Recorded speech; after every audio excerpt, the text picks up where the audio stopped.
I have been asked to be outstanding, but I don't think you can hear me. No, I want to lift it up. Oh, hello. Yes, T.E. Lawrence, this young Lawrence. Let's start with a little bit of exercise, just to get the blood flowing after lunch. A show of hands, please.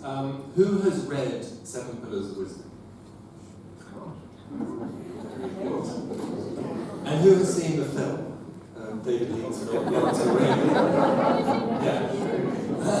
Well, no, not at all. I think that's the reality of it. And as somebody who's read Seven Pillars of Wisdom several times, I don't think it is one of the greatest books of all time. But as Mark was just saying, I mean, it's interesting looking, and Lady Antonia, it's interesting looking back at these characters. They really don't know what's about to happen to them. These people who we have come to life as. And perhaps no one more so than T.E. Lawrence. And part of the fascination of writing this book is charting that progress from Ned Lawrence, as he was called, at Polstead Road, Oxford, to Lawrence of Arabia. And I think there is a value in looking back at early lives. He was 26 when the First World War started. He had no idea, even in June 1914, what was about to happen.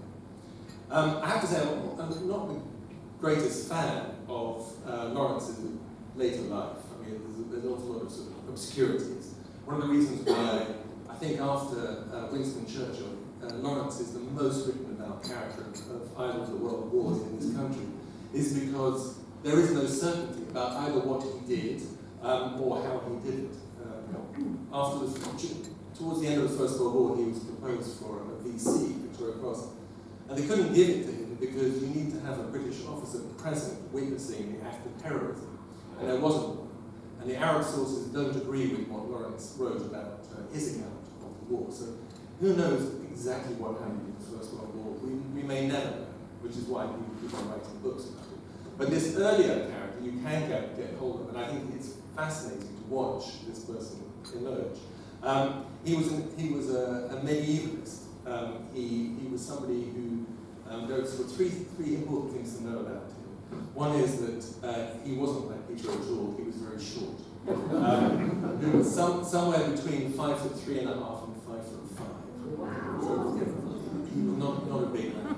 And he compensates for this by sort of making himself as, sort of he's very into mortifying the flesh. He goes on hugely long bike rides. The second thing is he was a medievalist. He loved the medieval world. He, at an early age, collected medieval pottery, for instance.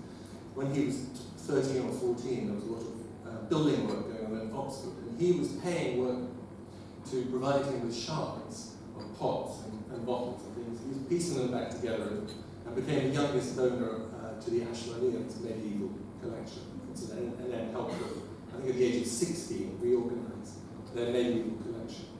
But the third and perhaps most important thing is that he was one of 5 sons and he was illegitimate. They were all illegitimate. His parents were not married. And he seems to be the only one who realized this. And he thought, somewhere in his teens, he confided this to a friend, that his mother was his mother, but his father wasn't, and then sort of stepped in and done a decent thing.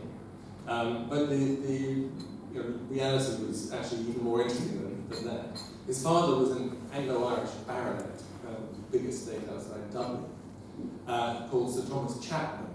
And Sir Thomas had a wife and a couple of kids, and fell in love with the governess, and she became pregnant. And Lady Chapman gave him the choice of me or her, and he chose her, and went off with the governess. And the governess's name wasn't Lawrence either. It's a name they plucked out of the air. And they then had 5 children, but Lady Chapman would never divorce her husband, being a good Catholic. So these 5 children were born out of wedlock, and this family moved around a lot in Lawrence's early life.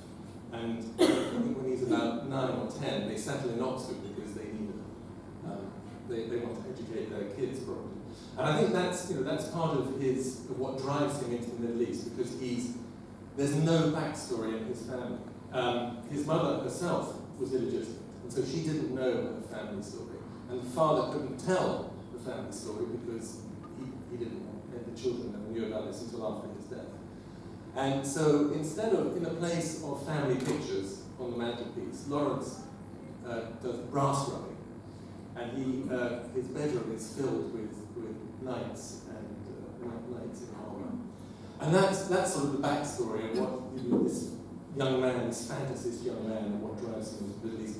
He actually wants to be an archaeologist, and that's what he becomes as soon as he leaves Oxford. He studies medieval history in Oxford, and then goes off to the British Museum dig to the Euphrates. And that's what he was doing on the eve of the First World War. And he wrote a letter to a friend of his. There had been a point where he thought he might be a publisher, a printer. William Morris wanted to make boutique books. But he then finally decides in 1914 that he won't do this, that he's going to be an archaeologist forever. He's 26 years old. And he had written a book about his adventure. He'd been 4 years traveling in the Middle East. He wrote a book which was called Seven Pillars of Wisdom. And he finished it in the summer of 1914. And it described his work as an archaeologist, but also the journeys he made when the other archaeologists knocked off for the summer. He, being a tough young man, would go walking. And he burnt it in August 1914, this manuscript. And that's the reason why I decided to write this book, because I thought, why would you burn a book about your adventures in the Middle East? Adventures that he was quite proud of, and actually that had shaped him for what was about to come. It taught him about guerrilla warfare, how easy it was to disappear into the desert, and taught him about the delicate nature of the tribal alliances in the Middle East. And he said later on, because he referred to it after the war, he burnt it because it was immature. But he didn't burn anything else that was immature. There was lots of that. This is the only thing he burnt, and he burnt it when he went off to war. And he was hiding something from his parents that he didn't, about his life in the Middle East, that he didn't want them to know. And there's a clue to this on the last page of the Seven Pillars of Wisdom that we have, which is about what he did during the war. It was a page that was only to be published after his death. And on it, he says, his greatest motive for everything he did during the war was personal. And I think at that point, like 10 minutes is up.